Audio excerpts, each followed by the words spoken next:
Je suis une artiste en fait qui toute sa vie a travaillé sur le statut du corps dans notre société, qui l'a questionné en rapport avec toutes les pressions politiques, religieuses qui s'impriment dans les chairs, qui s'impriment dans les corps.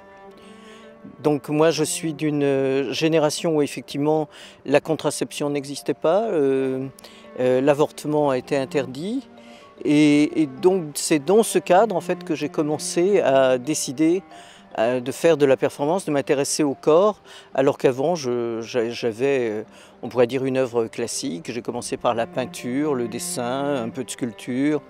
Et à un certain moment, je me suis dit que finalement le meilleur matériau c'était celui avec lequel je vivais et que tout le monde a, et que c'était important de questionner ce matériau, surtout quand on était une femme. Ce qui est important pour moi, c'est de passer en fait d'un matériel à un autre matériel. C'est-à-dire que dans mon œuvre, on peut voir des œuvres qui sont en sculpture, qui sont en photo, qui sont en vidéo, qui sont avec les biotechnologies ou qui sont avec la chirurgie. C'est en général ce pourquoi on me connaît le plus, parce que médiatiquement ça a été très porteur. Et que maintenant que je pense que quoi que je fasse, je ne pourrai jamais obtenir autant d'attention des médias. Ce n'était pas mon objectif, mais c'est ce qui s'est passé. Voilà. Ce qui m'a surtout intéressé en dehors de la chirurgie esthétique, c'est les transplantations, les greffes de visage qui ont été faites il n'y a pas longtemps et qui justement mettent en perspective tout mon travail. Mais en fait, en ce qui concerne la chirurgie esthétique, je ne suis pas du tout contre la chirurgie esthétique. Simplement, je suis contre ce qu'on en fait. En général, on nous propose des modèles qu'il faut imiter ou des normes. Donc ce que j'ai essayé, c'est de ne pas être dans la norme et de fabriquer ma singularité. Donc c'est ce que j'essaye de dire. On peut effectivement, que ce n'est pas tabou, que ce n'est pas une chose abominable. On peut utiliser la chirurgie, si esthétique ou pas d'ailleurs, si on pense qu'on en a besoin et qu'on veut en passer par là, mais tout en essayant de ne pas rentrer forcément dans les codes habituels de la chirurgie.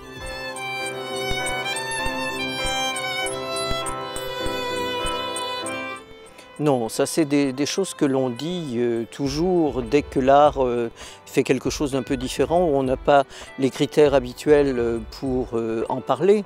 Par exemple, les impressionnistes, on a dit qu'ils avaient fait n'importe quoi, qu'ils étaient malades, qu'ils avaient mal aux yeux, que c'était pas de la peinture, que c'était plus de l'art, etc. Et puis maintenant c'est très cher et rentré dans les mœurs, et on en voit sur les tablettes de chocolat, sur les paquets de chocolat. Donc bon, je pense que simplement l'art est toujours à redéfinir, toujours à pousser dans ses limites, et effectivement je ne fais pas des petites fleurs, et le travail que je fais est toujours un travail pour questionner le monde, questionner ce qui se passe en ce moment, et donc effectivement ça peut être parfois provocateur, non pas parce que ça le veut, mais parce que les gens sont provoqués, c'est la réponse.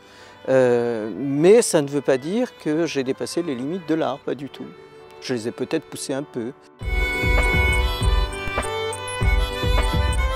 J'ai toujours beaucoup de chantiers parallèles, donc là je travaille sur une grosse exposition à Shanghai qui sera des projections vidéo en fait, mais avec mon autoportrait, mon effigie en 3D, où il n'y a absolument rien, comment dire, de naturel qui appartient à mon corps, mais qui est complètement refabriqué par les logiciels et les machines, et qui est en écorché, et qui prend la position de la liberté, qui est une position que je prends souvent dans mes performances à la fin.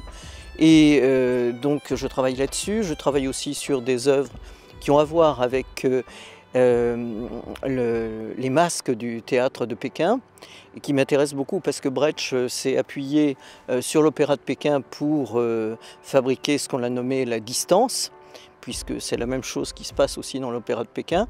Et ces œuvres qui, au départ, dans l'exposition, seront, comment dire, normales, en fait, si on a un iPad et un certain logiciel, on pourra me faire sortir de ces œuvres. Je serai à l'intérieur des œuvres en réalité augmentée. Je ne suis pas fasciné par les nouvelles technologies, mais j'aime toujours être en phase avec mon temps. Donc, dès que le Minitel est sorti, j'ai travaillé avec le Minitel et j'ai fait un magazine, on pourrait dire, que j'ai offert à beaucoup d'artistes pour essayer d'interroger ce Minitel.